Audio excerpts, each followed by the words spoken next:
In your book, Jerusalem in the Coran, you say it is written in the Quran that the Jews should reside in the Holy Land. The Quran declares, but you wouldn't know it because the New York Times would not publish it, nor would the Washington Post, nor would CNN broadcast it. That the Quran declares that the Holy Land was given to the Israelite people. Now, would that not be crucially important information? Would it not be, Herman? I'm not hearing you. Oh yes, Morris. Yeah, I was nodding.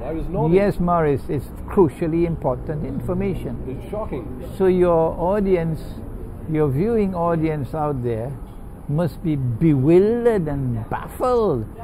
If this is in the Quran, why is it not on the front page of the New York Times? There's an answer why. The answer is that the grant of the land was not unconditional. There were conditions attached to the grant of the land. And those were that you must have faith in the one God. You must recognize Him as the sovereign. And that you must be righteous in conduct. You can't be a money lender, lending money on interest, and be righteous in conduct. Now, every time the Israelites violated the condition, the Lord God debarred them from the Holy Land,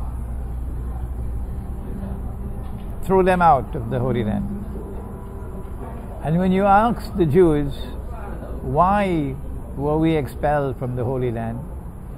They themselves will tell you, it was because we violated the covenant. Good. But the Torah says something else. Somebody wrote into the Torah that which gave the impression that the Holy Land was granted to the Jews unconditionally. Righteousness was not a condition. So you could be wicked and the land is still yours. You can violate the covenant, the land is still yours. It is still there in the Torah up to today.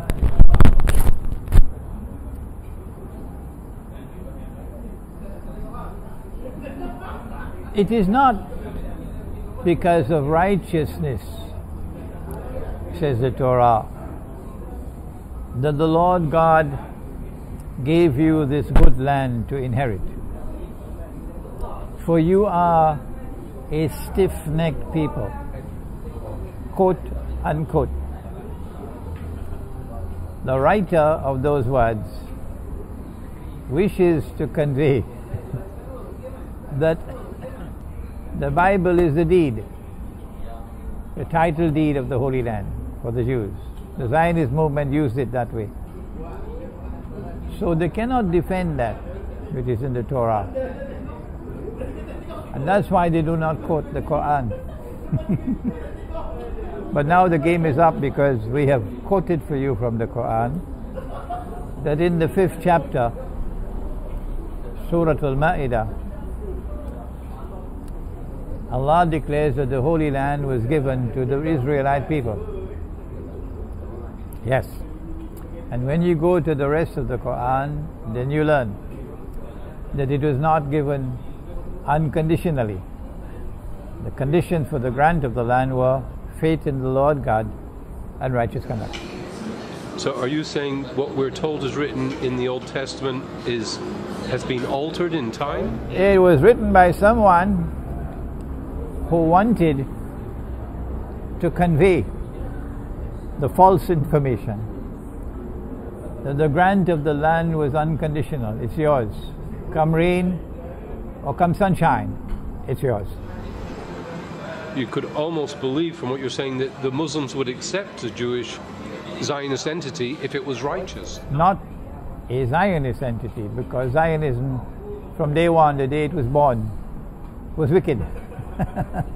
Jews, yes.